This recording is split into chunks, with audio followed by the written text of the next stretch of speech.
श्रीराम समर्थ. सर्वांना रामनवमीच्या हार्दिक शुभेच्छा. मित्रांनो, या रामनवमीच्या मुहूर्तावरती मी एक नवीन प्रयोग सुरू करतोय. आपल्या संस्कृतीमध्ये, आपल्या इतिहासामध्ये जे जे चांगलं आहे, जे मला आवडतं आणि ज्याचा मला ज्या प्रकारे त्याचा अर्थ कळतो, त्याच्यावरती काहीतरी भाष्य करायचं, अशा प्रकारचा हा प्रयोग आहे.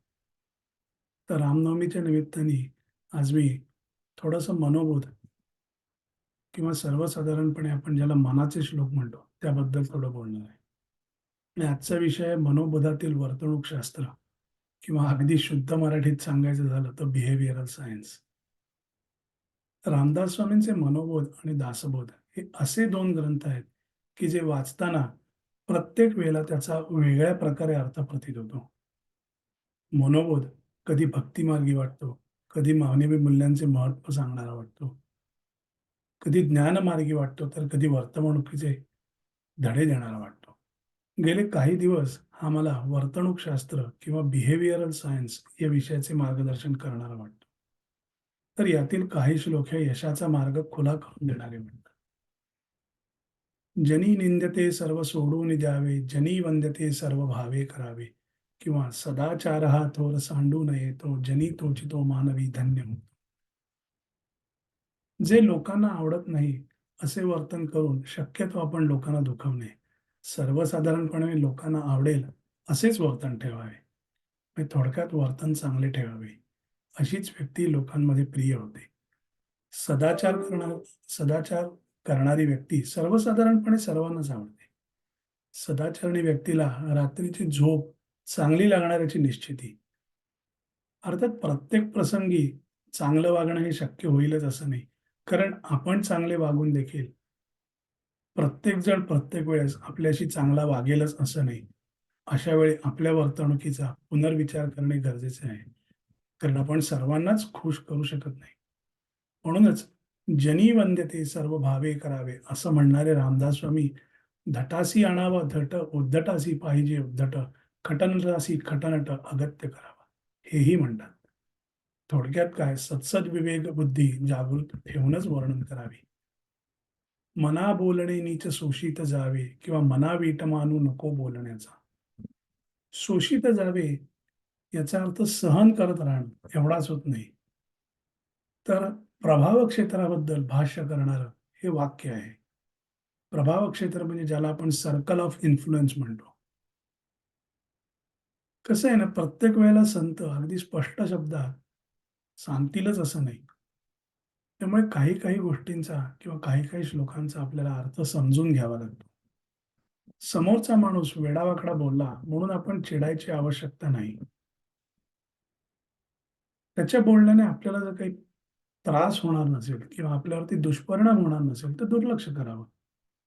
प्रभाव क्षेत्र जसं आपलं असतं, तसंच समोरच्याचं देखील असतं. आपल्या प्रभाव क्षेत्रात समोरील व्यक्ती येईलच असं नाही. त्याचप्रमाणे समोरच्याच्या प्रभाव क्षेत्रात आपण प्रवेश करायचा की नाही, हे आपणच ठरवायचे. त्यामुळे शोषित जाणे याची ही नाण्याची दुसरी बाजू झाली. समोरच्याच्या चुकीच्या बोलण्याने किंवा वाईट बोलण्याने माझे काही वाईट होणार आहे का? किंवा त्याने माझ्यावर काही परिणाम होणार आहे का? नसेल तर दुर्लक्ष करा. शेवटी समोरच्याचं बोलणं आपण मनावर घ्यायचं, प्रतिवाद करायचा की नाही हे आपण ठरवायचे. थोडक्यात सगळ्याचं सार निरक्षीर विवेक असंच आहे. सत्सद विवेक जागृत ठेवायचा आणि त्यानुसार प्रतिक्रिया की प्रतिसाद, म्हणजे रिएक्शन की रिस्पॉन्स हे ठरवायचे. याचे अगदी आपल्या रोजच्या जीवनातील उदाहरण म्हणजे आपले माननीय पंतप्रधान नरेंद्र मोदीजी. गेली 22 वर्षे ते अखंड टीका सोसत आहेत. पण टीका करणाऱ्यांकडे दुर्लक्ष करून आपल्या कामात ते व्यस्त असतात. क्षणभर विचार करा, की टीकाकारांकडे त्यांनी लक्ष दिले असते आणि त्यांच्या प्रत्येक टीकेला उत्तर देत बसले असते, तर आज त्यांना गुजरात आणि भारत दोन्ही जगाच्या पातळीवर नेणं शक्य झालं नसतं. व्हिसा नाकारणाऱ्या अमेरिकेने त्यांना पायघड्या घातल्या नसत्या. अमेरिका सोडून द्या, जगातील जवळ सर्वच देश त्यांच्याकडे फार मोठ्या आशेने पाहत आहेत. आपल्या देशासाठी त्यांनी केवढं कार्य केलंय. जनी वावगे बोलता सुख नाही. असाच एक छान श्लोक आहे. याचा साधा अर्थ असा आहे, 4 जणात गेल्यानंतर वेडेवाकडे बोलून उपयोग नाही. लोकांना उगीचच दुखावण्यात अर्थ नाही. समोरच्याचे सगळेच मुद्दे आपल्याला पटतील असेही नाही. पण चुकीच्या किंवा वेड्यावाकड्या शब्दात प्रतिवाद केला पाहिजे असेही नाही. शांतपणे पण अतिशय दृढतापूर्वक बोलून आपण समोरच्याला आपला मुद्दा पटवून देऊ शकतो. अर्थात पटवून घ्यायचे की नाही हा ज्याचा त्याचा प्रश्न आहे.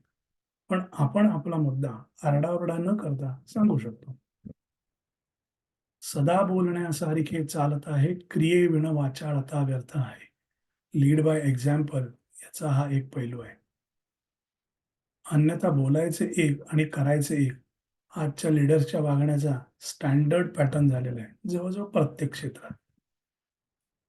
उदाहरणच द्यायचे झाले, तर आपण निसर्गाला गेल्या 50-100 वर्षात जी हानी पोहोचवली आहे, त्यात सुधारणा घडवण्यासाठी काहीतरी करायला हवे, यासाठी सगळेच लीडर्स एकत्र येतात.